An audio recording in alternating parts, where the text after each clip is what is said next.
الرحيم. الحمد لله رب العالمين، والصلاة والسلام على سيد الأنبياء والمرسلين وخاتم النبيين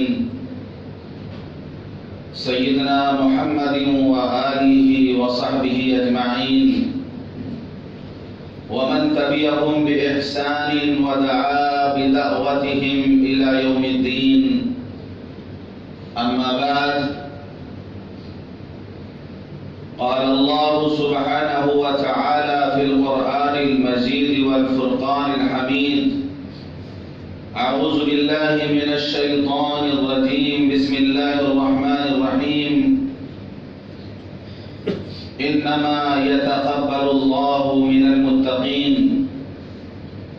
صدق الله العظيم.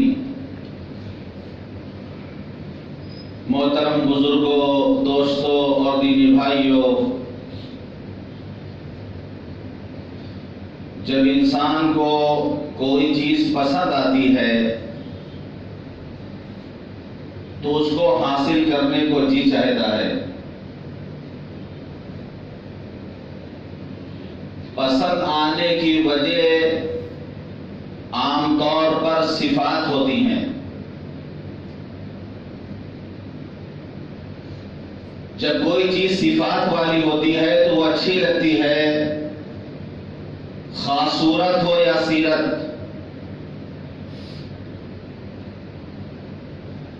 جب انسان کوئی اچھا منظر دیکھتا ہے تو اس کو وہ منظر بڑا اچھا لگتا ہے. انسان کہیں کوئی خوبصورت بلڈنگ دیکھتا ہے، کوئی خوبصورت عمارت دیکھتا ہے تو اس کو اچھا لگتا ہے. کوئی اچھا لباس پہنے ہوتا ہے تو اس لباس کو دیکھ کے انسان متاثر ہوتا ہے. کسی کی شخصیت ایسی ہوتی ہے جس کے چہرے کو دیکھ کر انسان متاثر ہوتا ہے. اگر صورت اور سیرت دونوں بہتر ہوں تو نور علی نور، اور کبھی صورت نہیں ہوتی لیکن اس کے اندر کوئی کمال ہوتا ہے تب بھی انسان اس کو پسند کرتا ہے.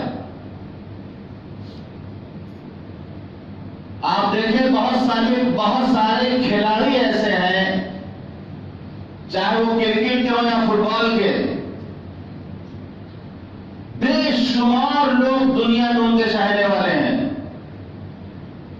لیکن بعض کھلاڑی ایسے ہیں کہ دیکھنے میں بالکل اچھے نہیں لگتے. عجیب انداز کے ان کے بال ہوتے ہیں، عجیب کلر کے ان کے بال ہوتے ہیں، لیکن بہت سارے لوگ دنیا میں ہیں جو ان سے محبت کرتے ہیں.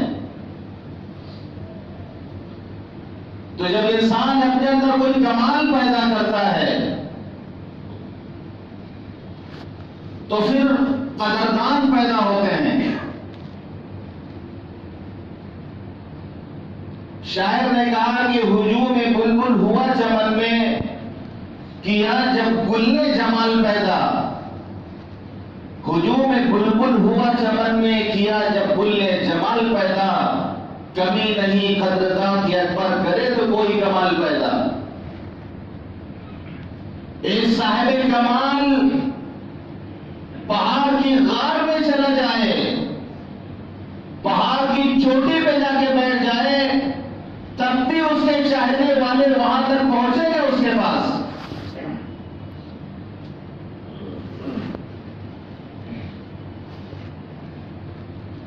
تو بسا اوقات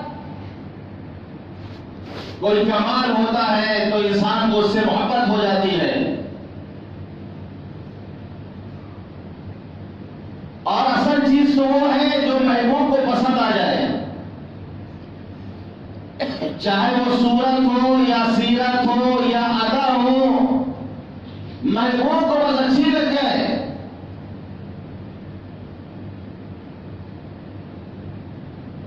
کہ میں نے پڑھا کہ جہانگیر جو بادشاہ تھا ہندوستان کا، نور جہاں کے ساتھ میلہ گیا ہوا تھا اس نے 2 کبوتر خریدا اور نور جہاں سے کہا کہ اس کو پکڑو میں اور کچھ لے کے آتا ہوں۔ جب واپس آیا تو دیکھا کہ نور جہاں کے ہاتھ میں صرف 1 کبوتر ہے، ایک غائب ہے۔ تو اس نے پوچھا کہ 1 کبوتر کیا ہوا؟ تو نور جہاں نے کہا کہ میں نے اس کو اڑا دیا۔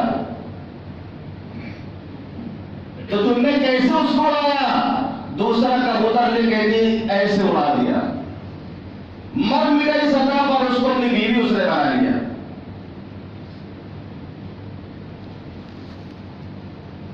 تو اصل چیز تو ہو جو محبوب کو بھا جائے، چاہے وہ صفات سے خالی ہو، پھر چاہے وہ صورت سے بھی خالی ہو۔ دنیا میں جتنے پہاڑ ہیں، ایک سے خوبصورت پہاڑ، ان پر خوبصورت درخت بھی ہیں، لیکن تمام پہاڑوں میں اللہ کو طور پہاڑ اچھا لگا۔ حضرت موسیٰ علیہ السلام سے اللہ نے گفتگو کی تو اس کے لیے اللہ کو طور پہاڑ اچھا لگا، طور پہاڑ اللہ نے پسند کیا۔ اپنے محبوب کے لیے احد پہاڑ کو پسند کیا، جس پر درخت نہیں ہے، خالی پہاڑ ہے۔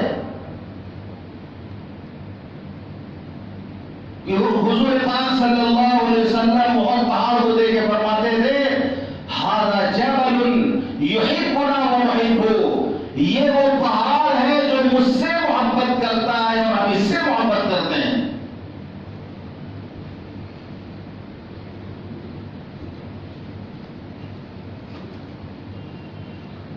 اور بہت صفات والی چیز ہو لیکن محبوب کو پسند نہ ہے،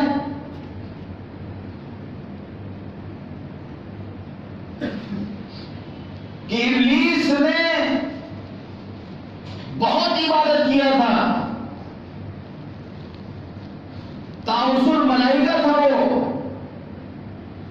روئے زمین پر کوئی ایسی جگہ نہ ہو کہ جہاں انہوں نے سجدہ نہ کیا ہو۔ فرشتوں میں اس کا ایک مقام تھا، لیکن اللہ کو نہیں اچھا لگا، وہ اللہ کو نہیں پسند آیا وہ، تو فرما دیا اخرج منا فإنک رجیم، نکل جا مردود کہیں گا یہاں سے، نکل جا جنت سے۔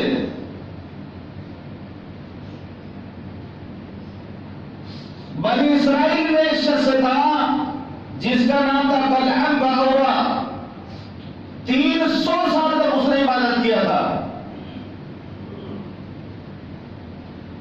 300 سال تک اس نے عبادت کیا۔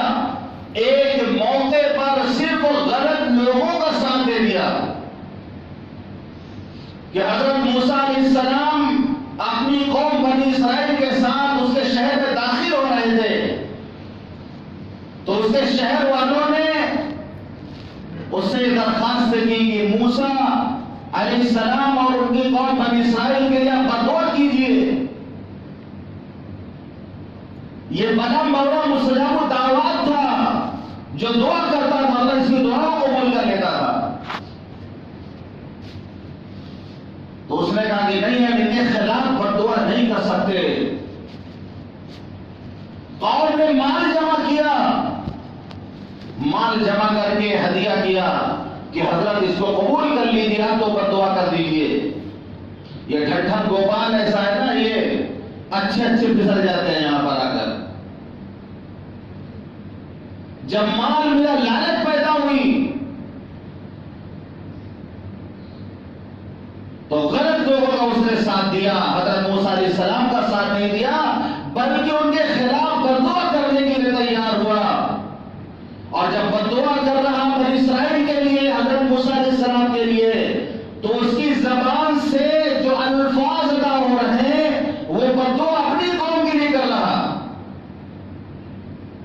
قوم کہتی ہے تو تم مرواؤ گے ہمیں، تم کو بدعا کرنا چاہیے بنی اسرائیل کے لیے، موسیٰ کے لیے، تو تم الٹا ہمارے لیے بدعا کر رہے ہو۔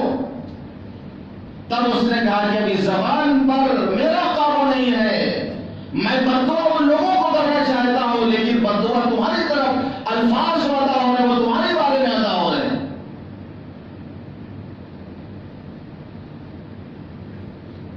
300 سال تک عبادت کیا تھا, نہیں چھینے کے اللہ کو اس کی عبادت.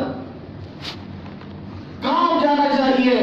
بہت بے نیاز ذات ہے اللہ کی, بہت بے نیاز ذات ہے اللہ کی کہ ہماری تو عمر بھی 300 سال نہیں ہوتی. 300 سال اس نے عبادت کیا تھا, لیکن اللہ قرآن میں فرماتا ہے وَلَوْ شِئْنَا لَرَفَعْنَاهُ بِهَا وَلَكِنَّهُ أَخْلَدَ إِلَى الْأَرْضِ وَاتَّبَعَ هَوَاهُ فَمَثَلُهُ كَمَثَلِ الْكَلْبِ. اس کی مثال کتے کی سی ہے. بلعام باورا کی مثال اللہ نے قرآن میں کتے سے مثال دی ہے اس کی. نہیں اچھی ہے کہ اللہ کو اس کی عبادت.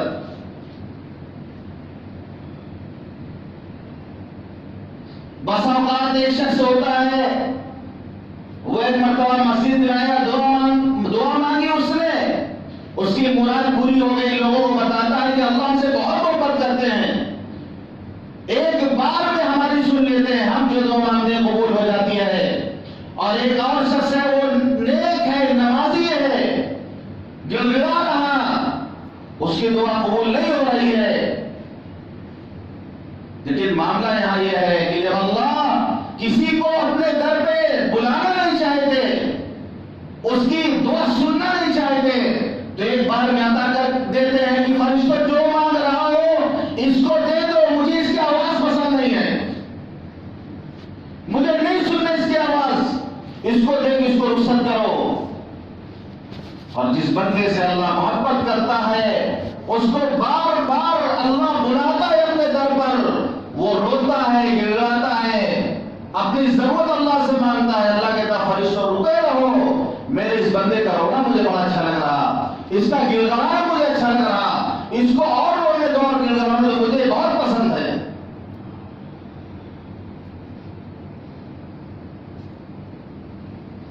تو کیا کبھی ہم نے یہ سوچا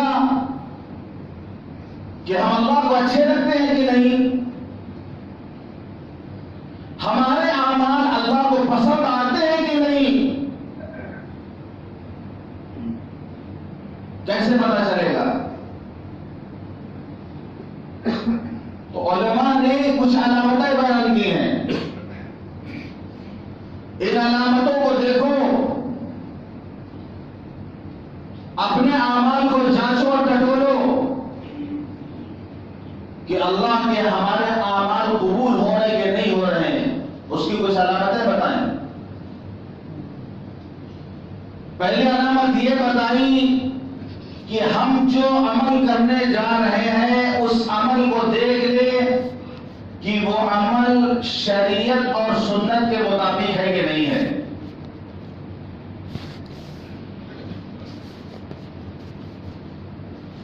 اگر وہ عمل شریعت اور سنت کے مطابق ہے اور ہم اس عمل کو کریں گے تو اللہ کی ذات سے امید ہے کہ اللہ ہمارے عمل کو قبول کرے گا. لیکن اگر عمل دیکھنے میں بہت خوبصورت لگ رہا, کرنے میں مزہ بھی بہت آ رہا, لیکن وہ عمل شریعت اور سنت سے ثابت نہیں ہے,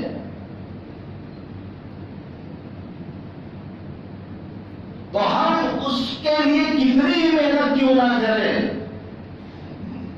وہ عمل اللہ کے یہاں قبول نہیں ہوگا. آپ نے صاف فرما دیا من احدث فی امرنا ھذا ما لیس منہ فہو رد.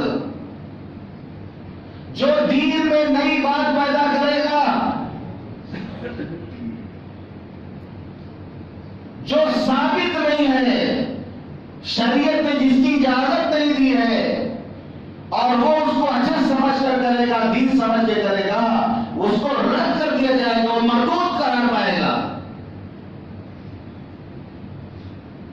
ہمیں جانا ہے بامبے اور بیٹھے دلی راجدھانی پر بیٹھ جائیں ہم, مزہ تو بہت آ رہا، کولڈ ڈرنک بھی آ رہی ہے اور سوپ بھی آ رہا، ناشتہ بھی آ رہا، کھانا بھی آ رہا، بہت مزہ آ رہا دھانی میں، کھاتے پیتے اور جو ہے لطف اندوز ہوتے اور سفر کر رہے ہیں. لیکن جیسے جیسے وہ آگے بڑھیں گے ہم منزل سے دور ہوتے جائیں گے، ہم ممبئی نہیں پہنچ پائیں گے، کیونکہ ہم نے رخ غلط اختیار کیا ہے. چاہے کتنا مزہ آ رہا ہو سفر میں، لیکن رخ غلط ہے. شربت بھی مل رہا، ملیدہ بھی مل رہا، کھچڑا بھی مل رہا، بریانی بھی مل رہی، کھیر پوڑی بھی چل رہی، بہت مزہ آ رہا ہے. بہت بہترین سفر کر رہا زندگی کا، بہت تیزی کے ساتھ زندگی کی راجدھانی ٹرین چلی جا رہی ہے. لیکن سنت کے اسٹیشن تک وہ نہیں پہنچ سکتی، کیونکہ وہ بدعت کی ٹرین میں بیٹھے گا تو سنت کے اسٹیشن تک نہیں پہنچ سکتا، وہ اس سے دور ہوتا چلا جائے گا، دور ہوتا چلا جائے گا. تو سب سے پہلے جس عمل کو ہم کریں یہ دیکھیں کہ شریعت اور سنت سے ثابت ہے کہ نہیں ہے. اگر ثابت نہیں ہے تو وہ عمل کتنا ہی اچھا کو نظر آتا ہو، اس کو کریں گے تو یہ اللہ کی نافرمانی ہوگی. حج کے موقع پر حاجی کو حکم یہ ہے کہ عرفات کے میدان میں ظہر اور عصر ایک ساتھ ادا کرے. جب سورج غروب ہو جائے تو مغرب کی نماز پڑھے بغیر مزدلفہ کے لیے روانہ ہو جائے. اب کوئی بہت دیندار ہو اور وہ یہ کہے کہ پوری زندگی ہم مغرب کی نماز وقت پر پڑھتے رہے ہیں، عرفات کے میدان میں بھی ہم مغرب کے وقت میں مغرب کی نماز ادا کریں گے، اور وہ مغرب کی نماز عرفات کے میدان میں اگر پڑھتا ہے تو گنہگار ہوگا وہ، کیونکہ یہ شریعت سے ثابت نہیں ہے. اس کو مغرب اور عشاء ایک ساتھ مزدلفہ میں جا کے پڑھنا ہے. دوسری چیز کہ وہ عمل اللہ کی رضا کے لیے کیا گیا ہو. جیسے کہ میں نے پچھلے جمعہ یاد کیا تھا کہ اخلاص اعمال کی جان ہے. اخلاص امام بخاری نے صحیح بخاری میں جو سب سے پہلے حدیث نقل کی ہے کہ انما الاعمال بالنیات، عمل کا دار و مدار نیت پر ہے. جو عمل اخلاص کے ساتھ کیا جائے گا وہ اللہ کے یہاں قبول ہوگا. اللہ کو خالص عمل چاہیے. جیسے ہم اپنے لیے خالص چیز پسند کرتے ہیں کہ گھی بھی خالص ہو، دودھ بھی خالص ہو، تیل بھی خالص ہو، ہر چیز اپنے لیے ہم خالص پسند کرتے ہیں. اللہ بھی کہتا ہے الا للہ الدین الخالص، اللہ کو بھی خالص دین چاہیے، بالکل خالص دین اللہ کو چاہیے، ملاوٹ والا نہیں چاہیے. تو جو عمل کریں وہ اخلاص کے ساتھ کریں. تیسری چیز یہ ہے کہ عمل کرتے وقت ہمیں ترقی محسوس ہو رہی ہو.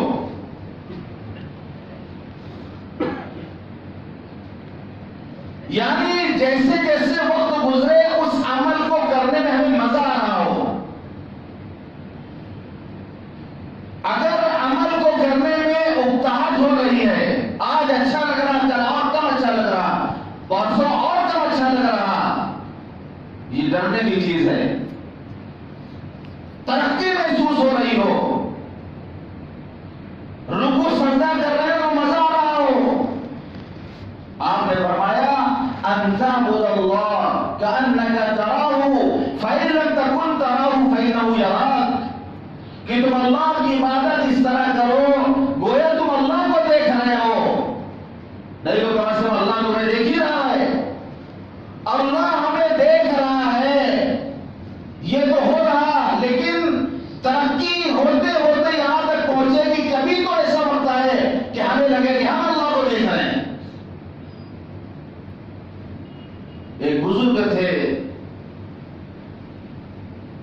وہ پورے سال چھاتا اپنے ساتھ رکھتے تھے.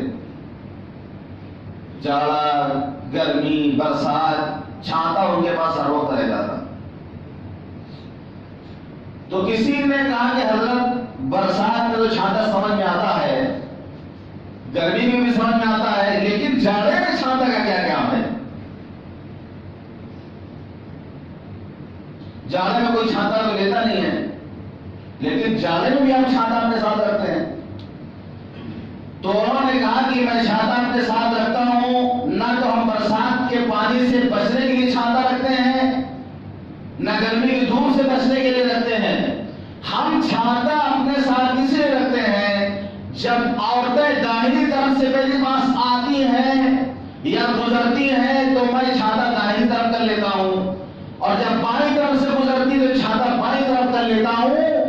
میں عورتوں کا چہرہ تو چھوڑو، ان کا لباس بھی دیکھنا پسند نہیں کرتا. میں اس لیے چھاتا اپنے ساتھ رکھتا ہوں.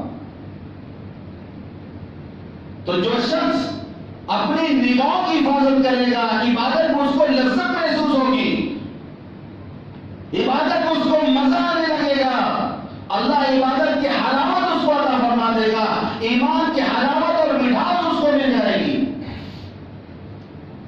یہ وہی بزرگ جب نماز پڑھتے تھے تو سب لوگ اللہ اکبر جلدی نیت باندھ لیتے، وہ تھوڑا 2-3 سیکنڈ کے بعد نیت باندھتے تھے. تو کسی عالم نے کہا کہ حضرت آپ تھوڑا رک کر نیت کیوں باندھتے ہیں؟ انہوں نے کہا کہ بھائی تم مولانا لوگ ہو، تمہاری کیفیت جلدی بن جاتی ہوگی، ہم تو اس لیے رک جاتے ہیں کہ جب تک کعبہ آنکھوں سے دیکھ نہیں لیتے ہم تکبیر تحریمہ نہیں کہتے. نگاہوں کی حفاظت انہوں نے کی، اللہ نے کمال ان کو عطا کیا. فرمایا منہ میرا کعبہ شریف کی طرف نہیں، جب تک کعبہ آنکھوں سے نہیں دیکھ لیتا میں تکبیر تحریمہ نہیں کہتا.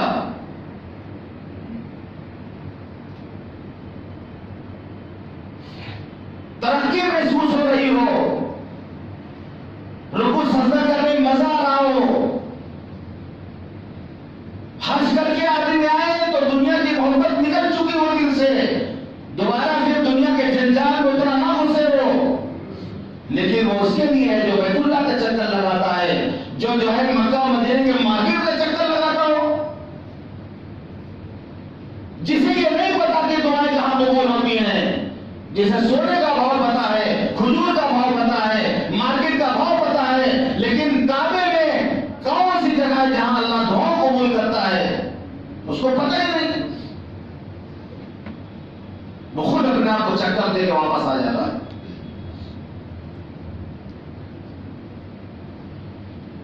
چوتھی بات کہ عمل پر پھر پابندی بھی ہو، مداومت ہو، ہمیشگی ہو. ایک نماز کے بعد اگر ہم دوسری نماز پڑھنے آتے ہیں تو اس بات کی علامت ہے کہ ہماری نماز قبول ہو گئی، تبھی اللہ نے دوسری نماز پڑھنے کی توفیق عطا فرمائی. اگر اللہ قبول نہ کرتے تو دوسری مرتبہ اپنے گھر آنے نہ دیتے. جب کوئی ناراض ہوتا ہے، باپ بیٹے سے ناراض ہوتا ہے تو گھر میں اس کو گھسنے نہیں دیتا، دوست سے ناراض ہوتا ہے تو اس کو اپنے گھر میں نہیں بلاتا، آنے نہیں دیتا. اگر نماز کے بعد دوسری نماز کی ہمیں توفیق مل رہی ہے، جس طرح ہم جمعے میں آئے ہیں اسی طرح ہم عصر میں بھی آئیں گے، مغرب میں بھی آئیں گے، عشاء میں بھی آئیں گے، فجر میں بھی آئیں گے، تو اس کا مطلب یہ ہے کہ ہماری نماز قبول ہو رہی ہے. مداومت ہو، پابندی ہو. اب ہم دیکھ رہے ہیں کہ جمعہ والی بھیڑ عصر میں ہوتی کہ نہیں ہوتی، جمعہ والی بھیڑ فجر میں ہوتی کہ نہیں ہوتی، ہم دیکھ رہے ہیں.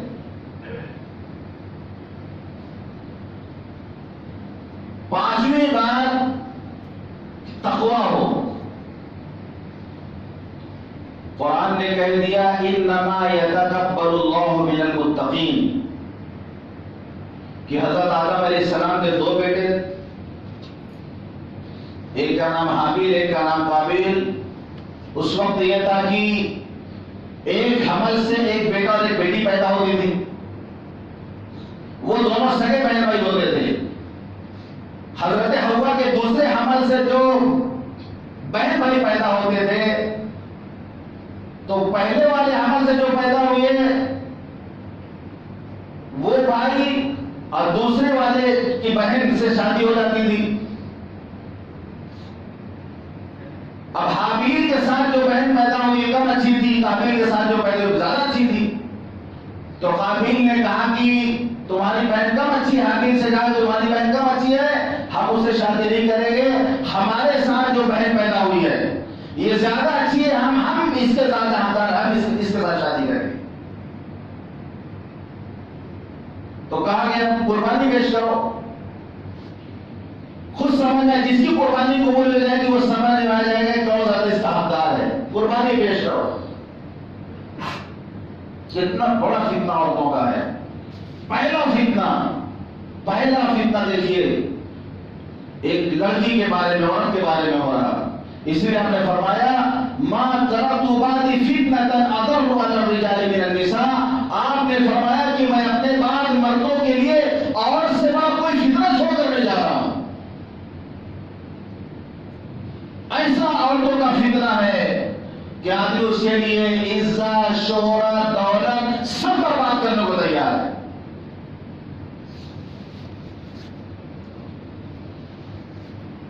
تو حابیل جانور کو پالا کرتا تھا اور قابیل کھیتی کرتا تھا. قربانی کے لیے بہترین جو میڈا حابیل کے پاس تھا وہ اس نے قربانی کی, اور قابیل جو ردی مال تھا گلے کا وہ اس نے لا کے پیش کیا. اس زمانے میں یہ تھا کہ آسمان سے آگ آتی تھی اور جس کے حصے کو جلا دیتی تھی تو وہ قبولیت کی علامت ہوتی تھی. تو آگ آئی اور حابیل نے جو قربانی پیش کی تھی بیٹے کی وہ جو ہے جلانی چلی گئی, اس کو وہ قبول ہو گئی, اور قابیل کی قربانی قبول نہیں ہوئی. تو اللہ فرماتا وَاتْلُ عَلَيْهِمْ نَبَأَ ابْنَيْ آدَمَ بِالْحَقِّ إِذْ قَرَّبَا قُرْبَانًا فَتُقُبِّلَ مِنْ أَحَدِهِمَا وَلَمْ يُتَقَبَّلْ مِنَ الْآخَرِ قَالَ لَأَقْتُلَنَّكَ. تو قابیل نے حابیل سے کہا کہ لَأَقْتُلَنَّكَ, ہم تمہیں قتل کر دیں گے. تو حابیل نے جواب دیا انما يتقبل الله من المتقين, اللہ متقیوں کی ہی عمل کو قبول کرتے ہیں. تفسیر ابن کثیر میں نے پڑھا کہ وہ مینا جو حابیل نے قربان کیا تھا پھر اللہ نے اس کو جنت میں رکھا, اور پھر حضرت اسماعیل علیہ السلام کو جو قربانی کا واقعہ پیش آیا اور حضرت جبریل جو جنت سے مینا لے کر گیا جو وہی والا مینا تھا. انما يتقبل الله من المتقين. یہ عمل کرے آدمی اس کے اندر تقوی ہو, اور تقوی یہاں پہ ہوتا ہے, تقوی وہاں ہونا, اللہ کا لحاظ ہو, اللہ کا ڈر ہو, عمل کرتے رہیں, اللہ سے ڈرتے رہیں. اور چھٹی چیز یہ ہے کہ دعا کرے, اللہ سے دعا کرے کہ اللہ ہمارے عمل کو قبول کر لے. سورہ آل عمران میں حضرت عمران کی بیوی نے دعا مانگی,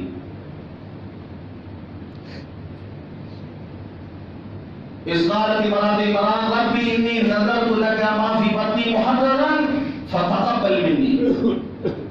اللہ میری جو اولاد ہونے والی اس کو قبول کر لے. تو اللہ نے دعا قبول فرمایا فتقبلها ربها بقبول حسن وانبتها نباتا حسنا. اللہ نے قبول کیا, حضرت مریم کو قبول کیا اللہ نے. وَإِذْ يَرْفَعُ إِبْرَاهِيمُ الْقَوَاعِدَ مِنَ الْبَيْتِ وَإِسْمَاعِيلُ. جب حضرت ابراہیم اور حضرت اسماعیل کعبے کی بنیاد کو اٹھا رہے تھے, دیوار کو بلند کر رہے تھے, تو کیا کہہ رہے تھے؟ رَبَّنَا تَقَبَّلْ مِنَّا إِنَّكَ أَنْتَ السَّمِيعُ الْعَلِيمُ. ربنا تقبل منا, اللہ اس کو قبول کر لے ہماری طرف سے.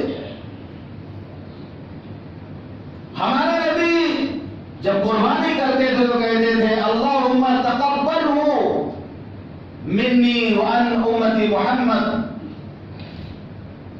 کہ اللہ اس کو میری طرف سے, میری امت کی طرف سے قبول کر لے.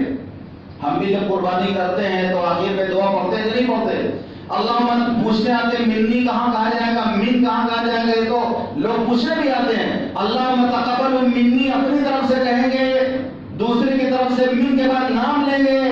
اللہم تقبلہ منی کما تقبلت من حبیبک محمد صلی اللہ علیہ وسلم ومن خلیلک ابراہیم علیہ السلام، کہ اللہ اس قربانی کو میری طرف سے قبول کر لے جیسا کہ تو نے اپنے محبوب حضرت محمد صلی اللہ علیہ وسلم کی قربانی قبول کیا، اپنے دوست حضرت ابراہیم علیہ السلام کی قربانی قبول کیا. قربانی کے بعد یہ دعا پڑھتے ہیں لوگ.